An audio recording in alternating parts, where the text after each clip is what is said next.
Ата, кече клубта собрание болду. Да элдин баары клубка барбадыкпы кече күнү. Клубта собрание болуп. Ошого бардык баарыбыз. Жаңа аким келиптир дейби?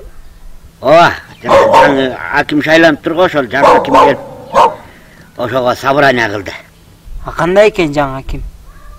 Жаңы аким жакшы экен. Жаңы аким жөнөкөй экен да. Мурунку аким аябай көпөс эле го. Аябай бай, кычкырган, жип минген.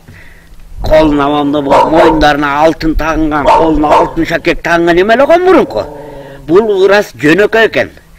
Колуна алтын шакекти тагынбайт экен, мен байкадым колуна мындай. Жөнөкөй эле ушундан да жөн эле мындай кылып көк туш менен шакектин сүрөтүн тартып алыптыр да.